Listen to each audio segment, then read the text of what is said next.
Summer is about to begin, and if your calendar is like mine, it's already filling up. Seriously, I think my next free weekend is in August. Yes. Wow. So how do we make sure we're intentional about the time that we spend with the ones that we love as the weather warms up? Yeah, we're making plans with Jennifer Eisenreich of Shift Show Communications to make sure we're maxing out on the fun. And the question is, why does summer seem to go so fast? And I think it's really going to happen this year because it is taking a long time for us to see get here. signs. Seriously. Warm weather. Yeah, exactly. Well, June happens on Monday, so it's right around the corner.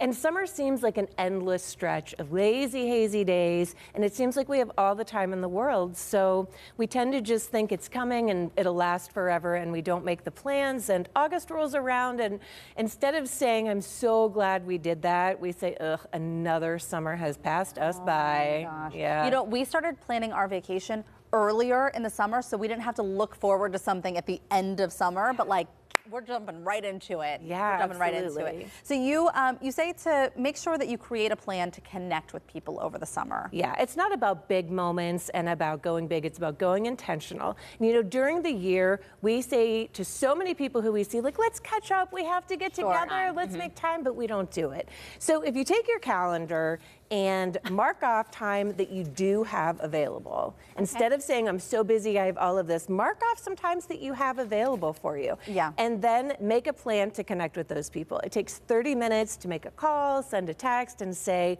let's plan a date. How is June 21st? We're going to have coffee. Put it on your calendar, and then it happens. Yeah, and I love that you mentioned that because it doesn't have to be something elaborate. It can just be a coffee date. It can be, hey, just come on over and sit on the porch with me, right? 10 minutes on the porch is a great catch-up, even if that's all you have. That's just right. the connection with other people is what matters. And don't sleep on making a bucket list, because it can be a lot of fun and you can involve the whole family. Absolutely. Pull them together, get a little jar, and then just ask everybody what they want to do during the summer and put it on the list. So you can say, we're going to walk in the rain, no umbrella. You've already accomplished that. What a day. Yeah, but you can just put some things that people want to do over the summer. And then when you have a little bit of time, then just grab one of these and you have something to do. Well, this is really fun, especially if you have multiple kids and they all want to pick something different. If they can throw their ideas into the pot and then we pick them at random when we have time, what a great, then there's no fighting.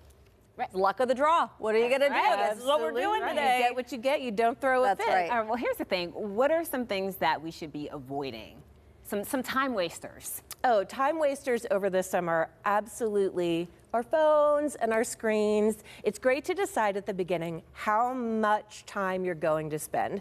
So let's say, is 3 hours a day too much? I mean, 3 hours is a lot of time. And then if you're not sure, there are 91 days in June, July, and August. Multiply that number times 91, and you'll see how many hours you're dedicating to being online. So it's great to see, and it's great to set some boundaries around that. Just to have that idea, have that number in your head. Yeah. You know what's really interesting, too, is we were just talking this week about the power of saying no. I think Mikey's presentation was being in our villain era. Yeah. But I do think that we need to make that time. I mean, you have this calendar here, and I'm thinking, oh, gosh, if my weekends are already filling up, how am I making time for my family, for the people I love, and being intentional about it?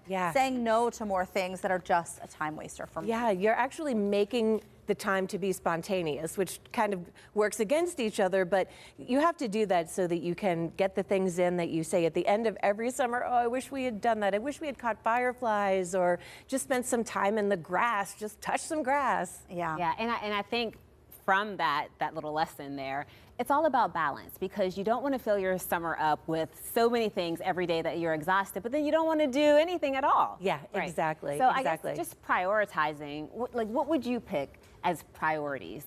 Activities that should be at the top of the list. Yeah, little things, just little things that make memories. Go someplace for ice cream that you've never been before. I am so sorry that I reached over here. I know this isn't private because you brought it for TV purposes, but look at what you put together. This is brilliant. So you came up with a 2025 connection plan for summer.